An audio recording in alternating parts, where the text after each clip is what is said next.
Homerski from Assembly of God, and today I have a message that I'd like to share with you, but first I have a few comments. You're ugly.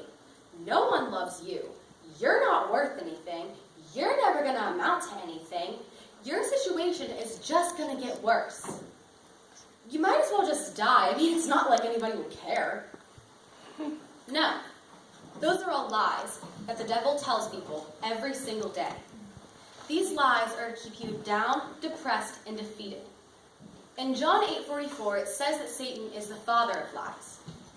And in John 10:10, it says that he comes to steal, kill, and destroy.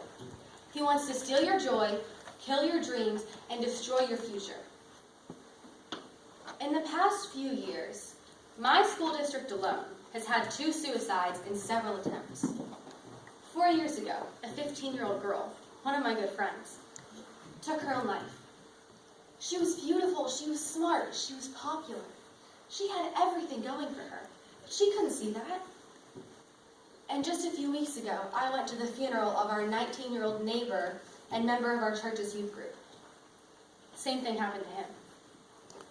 Last year at Fine Arts, here actually, I met a girl. My mom and I were talking to her, and my mom, not thinking anything of it, just told her that she was beautiful. And that girl began to cry. And she said, "How could you say that I'm beautiful? You don't know what I've done in my past. You don't know the mistakes that I've made." But the thing is, she was beautiful, inside and out.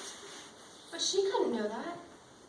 And at National Fine Arts, I met another girl who told me the exact same thing.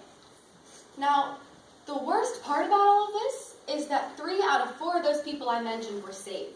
They went to church, they knew Jesus. So how is it possible that someone who knows the Lord could feel so hopeless and alone? Now, I struggled with these thoughts myself. And even today, before I got up here, I had these thoughts going through my mind saying, "You can't do this, you're not good enough, you don't know anything." But I'm done with that. I won't accept that. Those are lies. Now, I say that it's time we all take a stand.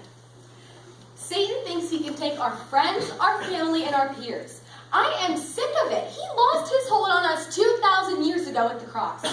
He was defeated once and for all.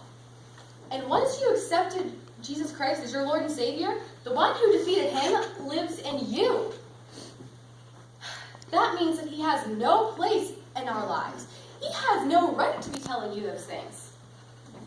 Now, so far, I've only told you what Satan tells you. But let me tell you what God says about you. He says that you were made in his image, that you are fearfully and wonderfully made. You are his masterpiece. You are more than a conqueror. You have victory through Jesus, and you can do all things through him. In Deuteronomy 28, it says that you are the head and not the tail. You are above and not beneath. You are blessed in the city and blessed in the country. Everything you put your hands to shall be blessed.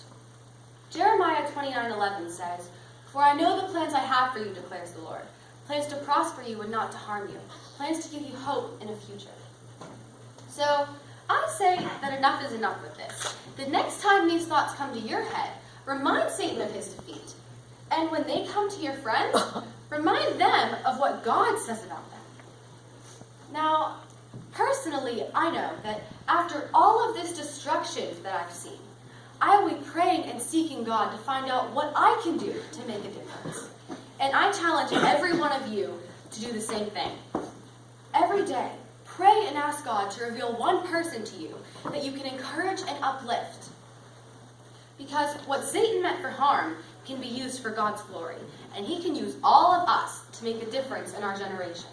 So, as I leave today, I'd like to close in prayer. Dear Lord, I just thank you for every person here.